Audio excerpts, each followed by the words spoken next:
Excellence. Excellencies, ministers, ladies and gentlemen, I would like first of all to thank the Bahraini authorities for their warm welcome. I would also like to thank this prestigious institution, the IISS, dear John, for inviting me to this 10th session of the Manama dialogue.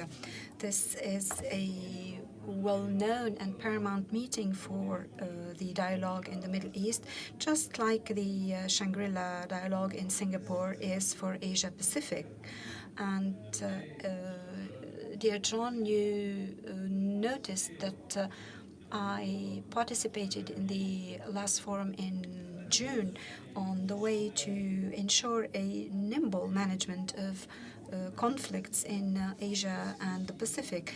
And it seems to me that this is what we should do here in the Middle East in the fight, in our fight today against extremism.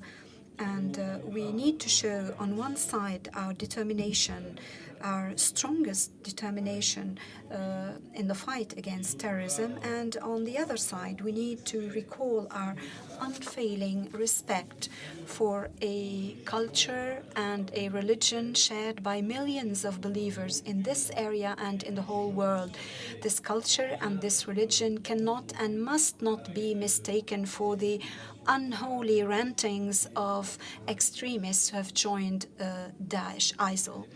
Ladies and gentlemen, this year in France, especially, and elsewhere in the world, we are celebrating the 100th anniversary of the First World War and the 70th anniversary of the Normandy landing.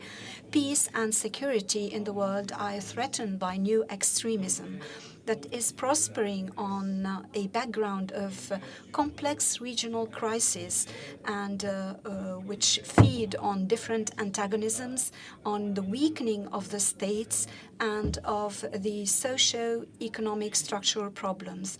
This crisis comes at a time when Iran is questioning the international non-proliferation rules, and this questioning, if it were to succeed, threatens and will threaten the security of this region and the security of the world.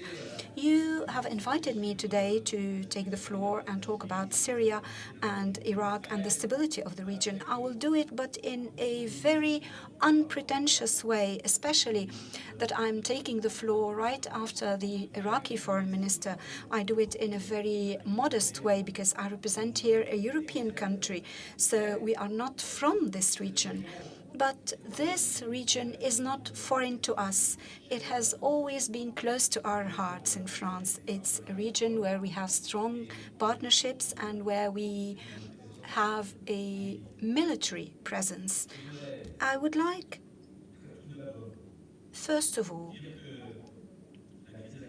to stress that the crisis that we are facing altogether does not concern only the security of the region. What is at stake in Iraq and in Syria and in the whole area is a matter for all of us who are meeting here, wherever we come from. And second, I would like also to stress that the Iraqis and the Syrians can count on the international community. And lastly, I would like to say that the stability in this region, as well as in other places in the world, depends on our capacity to work together, to work together in good faith, to find political solutions to situations where the military force will not be enough. First of all, what is at stake in Iraq and in Syria? It goes, and this is very clear, it goes beyond the security of this region alone. For years, the Middle East has been in an acute crisis, and I will not risk here to determine the causes of this instability, but it is clear that the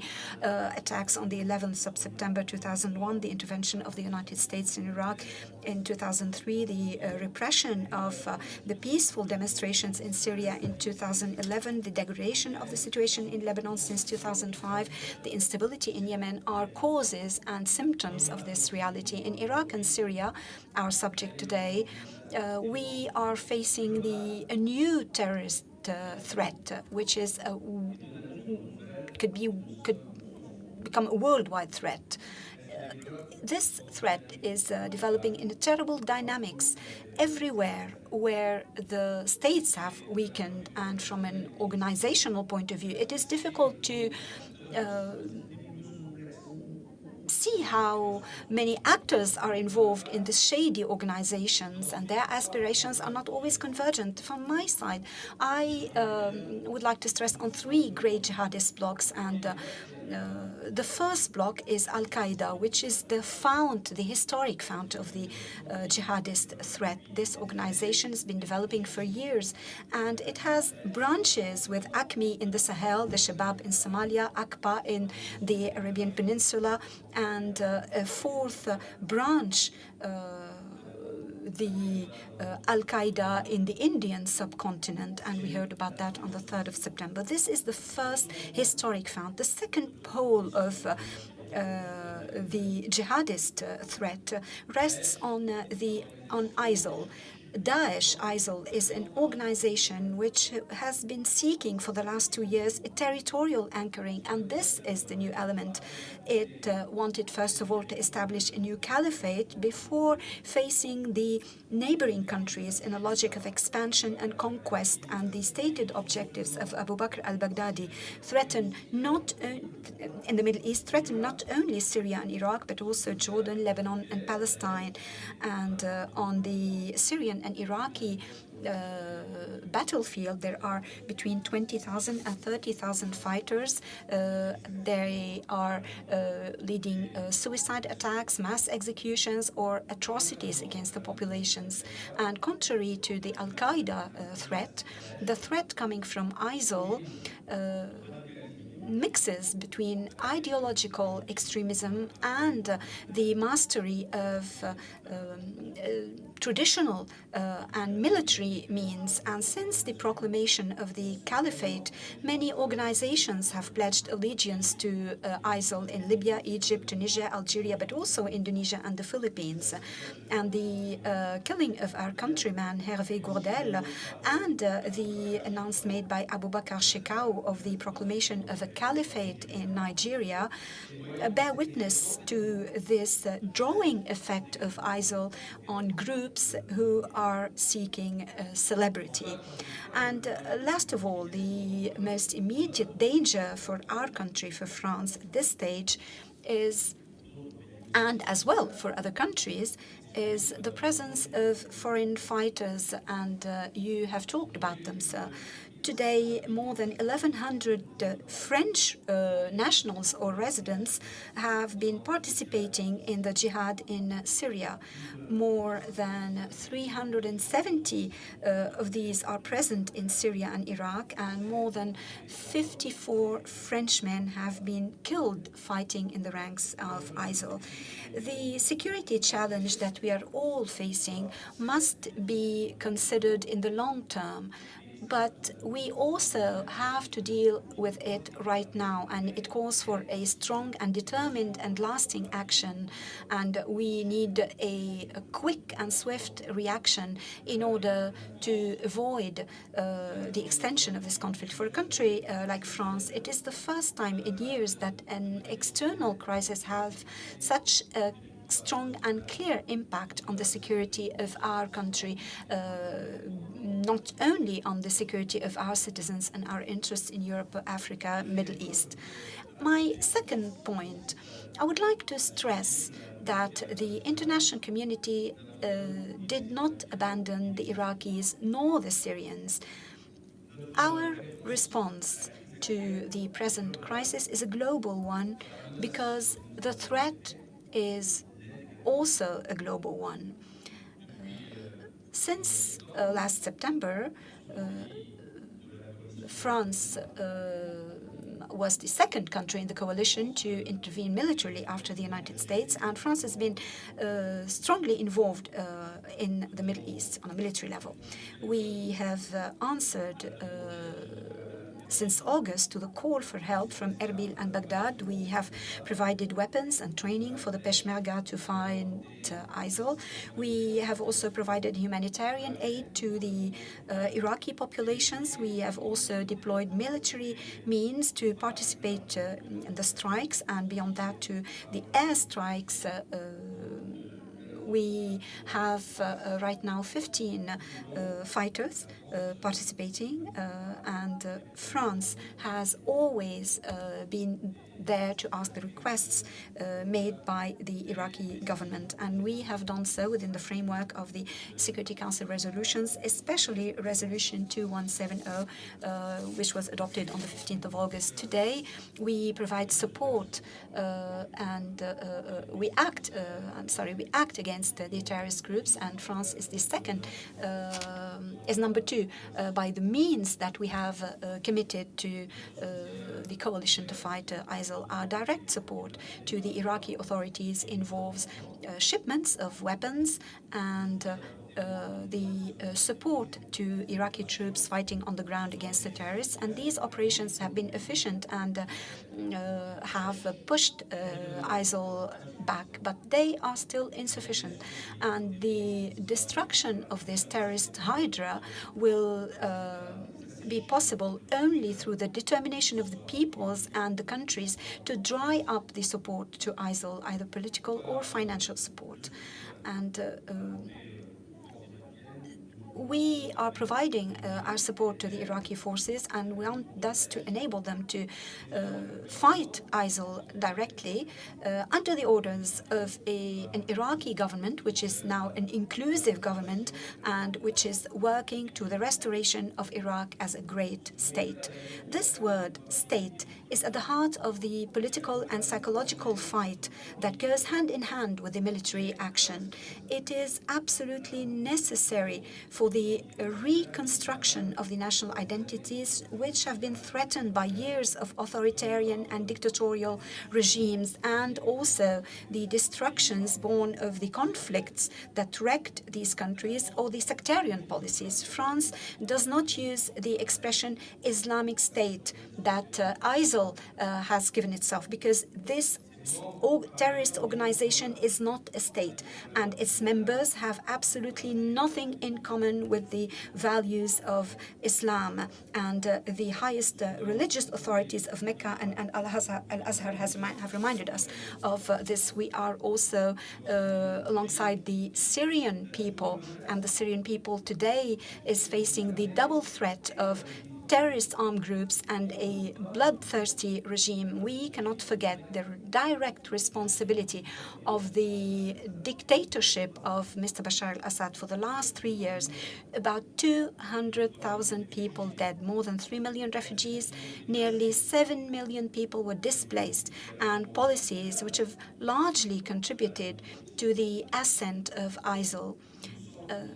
Therefore, here in Syria, we are concentrating on our support to the non-jihadist opposition, and sooner or later, this non-jihadist opposition will be part of a government that will bring back unity to the Syrian state. This is the meaning of our support, which was given since 2011, as early as 2011, to the Syrian population and to the non-jihadist opposition.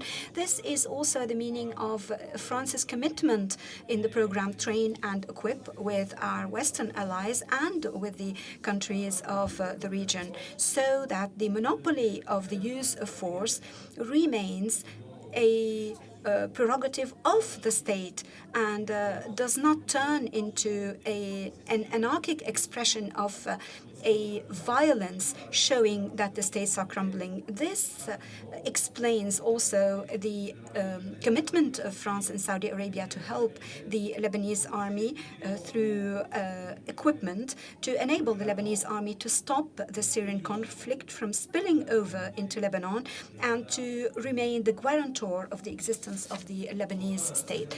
Third point, my third remark, we can only succeed if we work together, and this needs for each of us to be willing to act in a firm way and to shoulder our responsibilities to face the threats today. Our collective action in the Middle East against ISIL has already borne fruits, and the success of ISIL are less important than what they have been, and the dynamics of ISIL has been altered. But our success will be lasting only if it goes with a firm and responsible action. Determination and firmness, because the enemies that we are facing are watching our reactions, they're watching us, and we can defeat them only if we set very clearly that we will not weaken in this fight. This determination has pushed France to intervene in Mali on January 2013 within the Serval operation after the call for help on the 9th of January by President of Mali, who was facing a sudden attack from armed terrorist groups who were occupying the north of Mali and had been occupying the north for a year. We were able to save Bamako from the terrorist groups, and we committed to that a French force of around 4,000 soldiers. And this is the same spirit that moves us today in Iraq. But our watchfulness and our determination in this part of the world must also take into account the danger of a linkage between all the terrorist groups who are acting from Nigeria to the Middle East all the way. And we must say that we are worried as we see the evolution of groups such as Ansar el-Sharia in Libya, in a country where the disorder or confusion has become unacceptable for Europe and for North Africa. Libya is today an essential challenge. There is an increasing security vacuum, and one day this will be a new challenge that we will have to face. This firm stance will bear fruit only if we are able, all of us, to work within a cooperative approach and at the service of the security in the region and in the world. Today, we see distrust on the hidden agendas of some. There are interrogations on the support that some extremist groups are receiving from foreign countries, as in Yemen, and there are legitimate questions. And in this area, I would like to say that we do not see the different threats as balancing each other, hoping for a support of Iran to our efforts against Daesh or ISIL. If we are easygoing or yielding in the face of Tehran's violations of its commitments to the non-proliferation treaty, would be a profound error. If Iran wishes to fight ISIL, it is because this group is also a threat to the Iranian interests, and our collective determination to fight against any attempts by Iran to obtain military nuclear capacity must remain total. It is not possible to contemplate regional security otherwise. As a French Minister for Defense, my mission is to keep watch with all our soldiers who are present on different theaters of operations, not only on the security of the French citizens, but also to France's contribution to the collective and international security. This international security depends strongly on what happens in this area of the world, and let's not be mistaken about that. Any temptation for disengagement would be a very dangerous illusion. We carry on this mission with clear-sightedness, taking into account the complexity of the threats that you are facing together. These demand a response which is not only a military one, and I carry it on with determination and in a firm way, taking into account the intensity and the seriousness of the threats that we are facing. I would like to thank you for your attention.